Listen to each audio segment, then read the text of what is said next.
Hello, welcome to Reviews You Can Use. Today's movie review is on the 1980 film, The Blues Brothers. Now, before we get into this fun flick, make sure to hit the like and subscribe buttons. It will help support the channel and will grow the algorithm for more people to see my work. And while you're at it, you can make sure to hit that notify so you never miss a Reviews You Can Use upload. You can also follow my socials. If you want, give me a follow. If not, that is fine.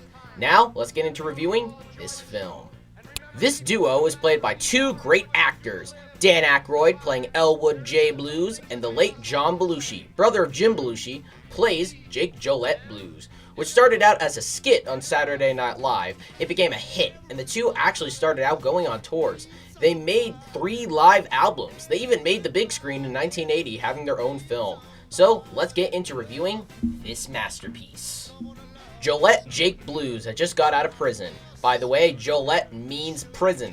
It's an actual prison, and that's where he was locked up, so I thought that was funny. So he had just gotten out of prison and is picked up by Elwood. When they return home, they learn the Roman Catholic orphanage is going out of business. They are then sent on a mission from God to save the orphanage. So they pack up their bags and try to get the Blues Brothers band back together to throw a concert to save the orphanage. But not without a few misadventures along the way. The plot sounds dull, but the film is full of life and laughs that will leave you satisfied. Along with Dan Aykroyd and the late John Belushi, this film stars many blues musicians, including Aretha Franklin, James Brown, Ray Charles, Cab Calloway, and John Lee Hooker. Despite being a skit that made its way to the big screen, Dan Aykroyd and John Belushi proved they could do way more than just act. They could sing, they could dance, they could do comedy, and even serious parts in films. Who knows what John Belushi would have done if we hadn't lost him in 1982 at the age of 33. This film had many great moments. The church scene is hilarious where we see James Brown. I love how Jake goes spiritual. Like, he doesn't go spiritual like religion, but he becomes like a ghost kinda? I don't know. And I like how he finds God. Good scene. I like that scene. The most well-known scene is when they go to Ray's music store. Of course, that's where we see Ray Charles. And the song Shake a Tail Feather, which is great. Whenever I hear the song, I just start singing along because it is so iconic. There are many classic scenes. The bar scene where they pose as the Western band and they get bottles thrown at them because they sing a blues song. They're not supposed to sing blues. They're supposed to sing country. People don't like that. They change it up.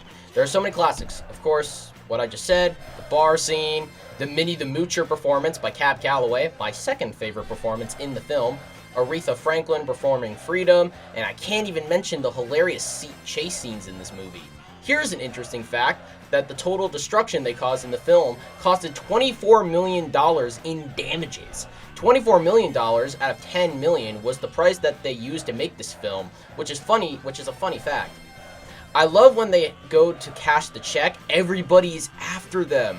The police, the fire department, the army, even neo-Nazis, who the Blues Brothers ran into while they were on the road. Did they complete their mission, or did they fail their mission? I don't know. You're going to have to watch the film yourself to find out for yourself.